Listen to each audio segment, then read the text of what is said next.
बहुत दिन से कोई काम अटका हो ना, और वो होता ही नहीं, और बाबा जी को जल चढ़ाने से अगर वो काम हो जाता है ना, तो आंख में तो आंसू भर ही आते हैं कि मेरे बाबा ने मेरी सुन ली, सुन ली।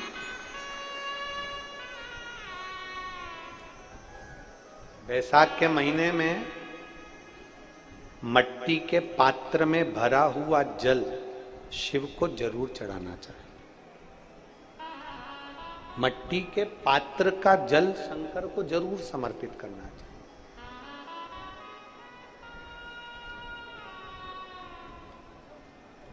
बैसाख के महीने के अंदर मान लो यदि किसी नारी को संतान नहीं हो रही और 30 साल हो गए, 30 साल से ऊपर वालों के लिए, जो 30 साल से ज्यादा हो गए जिसको संतान ही नहीं हो रही है, बहुत परेशान है, बहुत।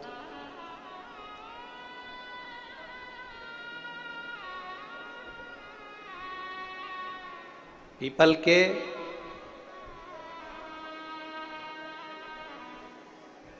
पत्ते को बेलपत्री के वृक्ष के नीचे रखकर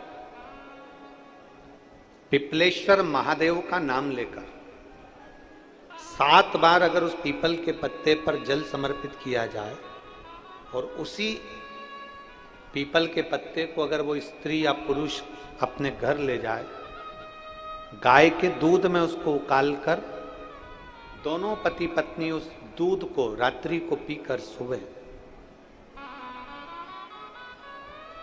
ऐसा बैसाख के महीने में 3 बार या 4 बार अगर उस क्रम को करा जाए तो संतान की प्राप्ति होती ही है, ये निश्चित। 30 वर्ष से ऊपर भी हो गए हो,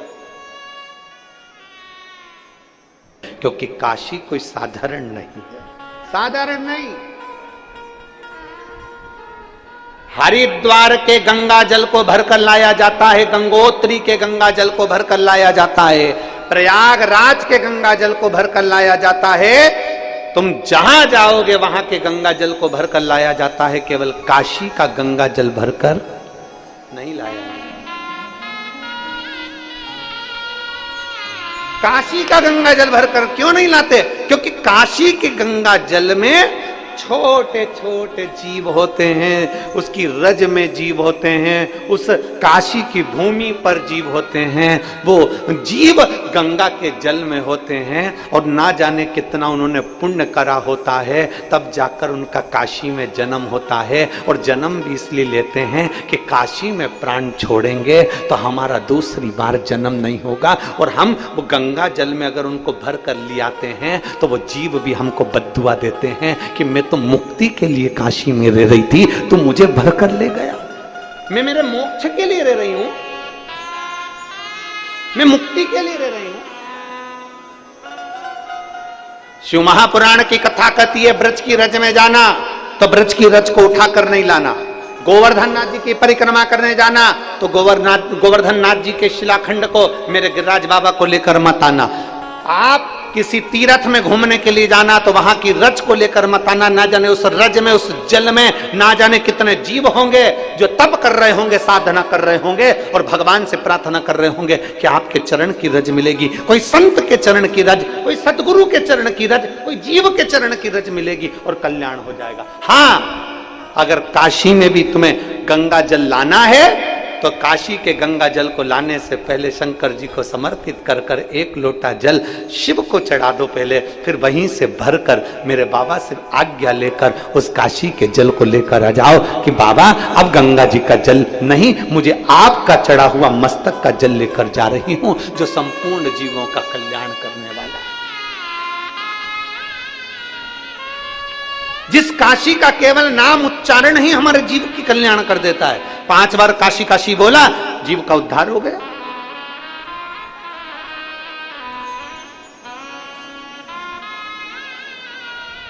कभी जिंदगी में काशी जाओ तो काशी के जल को अपने मस्तक पर चढ़ाओ, काशी की रज को अपने मस्तक पर चढ़ाओ, और काशी के जल को अगर लेकर आना है तो मेरे काशी विश्वनाथ जी का नाम लेकर, मेरे विश्वनाथ जी का दर्शन कर कर, मेरे विश्वनाथ जी के सामने वो जल ले जाकर फिर लेकर आओ। क्यों? क्योंकि जब जल काशी विश्वनाथ जी के सामने जाएगा तो उस जल पर मेरे बाबा की दृष्टि पड़ जाएगी, और हम जैसे जीवों का कल्याण होता है वैसे जल के जीवों का भी कल्याण हो जाएगा।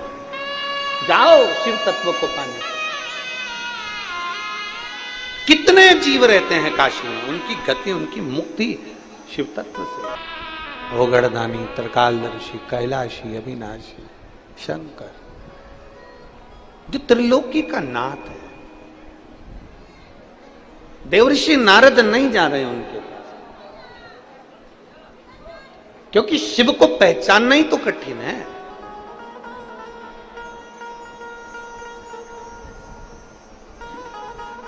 एक बात अपनी बुद्धि में बिठा लीजिए, जितने लोग कथा सुने, शिव महापुराण की कथा अगर आप टीवी पर सुन रहे हो, मोबाइल पर सुन रहे हो, या कथा के पंडाल में परतवाड़ा की इस पवित्र भूमि पर बैठकर सुन रहे हो, की इस पवित्र भूमि पर बैठकर सुन रहे हो, तो आप भगवान भोलेनाथ जी को धन्यवाद देना कि मुझे भोलेनाथ आपने अपने परिवार में जोड़ लिया और मुझे अपना बना लिया। आपने मुझे अपना बना लिया, अपने परिवार में जोड़ लिया।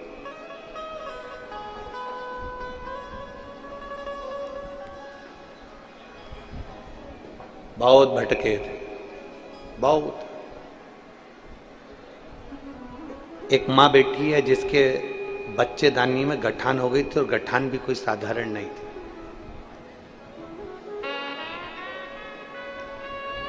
मैं मीनाक्षी किशोर सोल के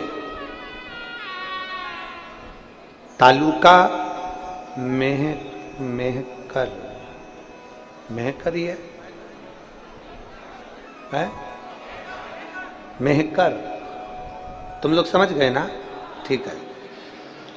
मेहकर जिला बुल्ढाना से आई हूं। कहीं बैठी हैं तो हाथ हिला सकती हैं, अगर कहीं बैठी हो तो हाथ हिला सकती हैं। मैं मीनाक्षी किशोर सोल के तालुका मेहकर जिला बुल्ढाना, कहीं बैठी हो तो हाथ हिला सकती हैं। अगर कहीं बैठी हो तो अपने दोनों हाथ हिला सकती हैं।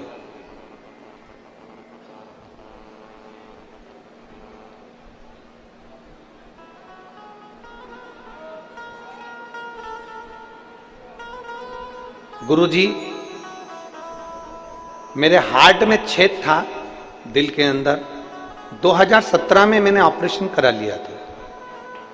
ऑपरेशन कराने के 3 महीने तक तो मैं ठीक रही, उसके बाद मेरे शरीर में सूजन आना प्रारंभ हुआ। इलाज खूब करवाया, 7 साल तक मैंने इलाज करवाया, पर मेरे शरीर में आराम नहीं लगा। ऑपरेशन के बाद में इलाज करवाते करवाते थक गई। तब फिर मैंने वापिस डॉक्टर को दिखाया, तो डॉक्टर ने कहा तुम्हारी बच्चेदानी के अंदर गठान है, और बच्चेदानी की गठान को निकालना जरूरी है। मैंने डॉक्टर से कहा मेरा पहले भी हार्ट का ऑपरेशन हुआ है, मेरे हार्ट में छेद था। डॉक्टर कहे इसको निकालना बहुत जरूरी है। तब मैंने डॉक्टर साहब से कहा कि ऑपरेशन की तारीख निकालो, तब तक मैं घर जाती। घर आ गई, बाबा पे भरोसा करा। मेरी पड़ोसन के कहने पर मैंने शिव पुराण की कथा सुनी। मेरे रिश्तेदारों ने कहा कि वो सियोर वाला महाराज कहता है कि किसी भी कथा के पंडाल में बैठकर जब कथा सुनी जाती है और दिल से कहा जाता है, पंडाल की रच को अपने शरीर पर लगाया जाता है, तो वो चंदन का काम करती है, क्योंकि जितने दिन कथा होती है उतने दिन वो पंडाल नहीं कैलाश धाम होता है। इसलिए वहां की रज अपने शरीर पर लगाना चाहिए। अब मैं करूं तो करूं क्या? मेरे शरीर में इतना दुख, पंडाल में जाकर कैसे कथा सुन सकती हूं? तब आपकी कथा 40 गांव में हो रही थी। मेरे परिवार वालों ने कहा कि 40 गांव में कथा हो रही है। मैं 40 गांव कथा में चली तो गई, पर बैठ नहीं सकती थी, क्योंकि मेरे पेट में इतना दर्द हो रहा था। खड़े खड़े मैंने कथा सुनी, भोलेनाथ जी से प्रार्थना करी, बाबा आपके भरोसे आई हूं और मैंने सुना है कि तुम सब दुख का निवारण करते हो। मैंने खड़े खड़े कथा सुनकर और मिट्टी को अपने पेट पर लगा लिया, दूसरे दिन मैंने बैठकर कथा सुनी, तीसरे दिन की मैंने कथा सुनी, चौथे दिन की कथा सुनी, पांचवें दिन मेरे पेट का दर्द बंद हो गया। दर्द बंद होने के 1 महीने बाद मैं डॉक्टर को दिखाने के लिए गई तो डॉक्टर ने कहा तुम्हारे पेट की जो गठान थी बच्चेदानी की, वो गठान नहीं है और आप ठीक हो।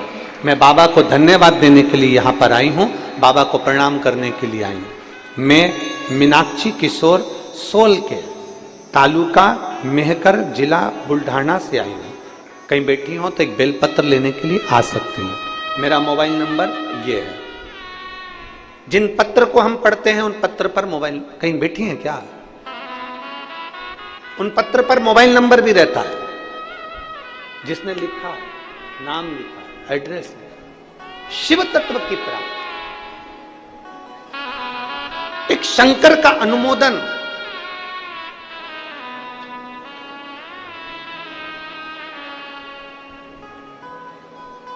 एक शिव की स्तुति अपने जीवन का सुख दे।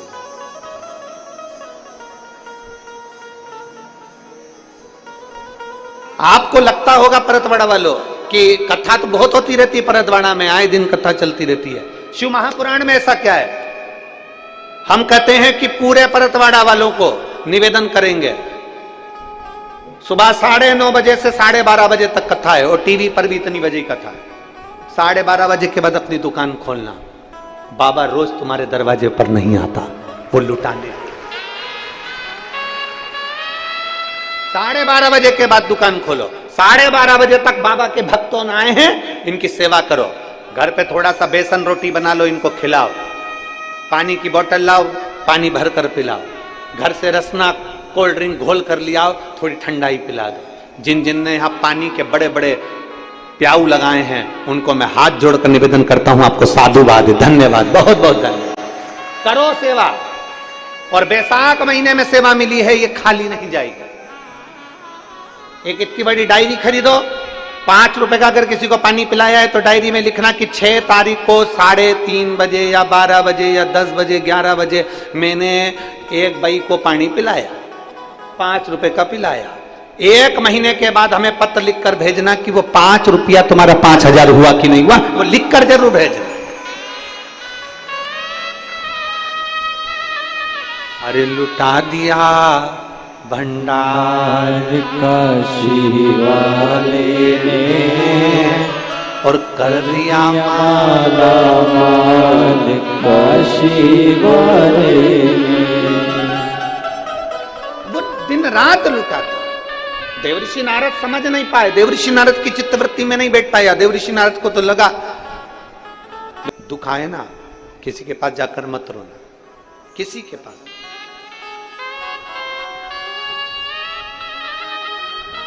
किसी ने बहुत सुंदर कहा है, मैं जिसके पास रोता हूं,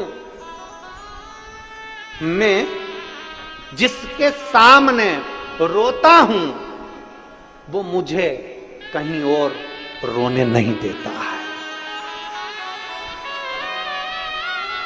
सामने रोता हूं, मैं जिसके सामने रोता हूं, वो मुझे कहीं और रोने नहीं देता।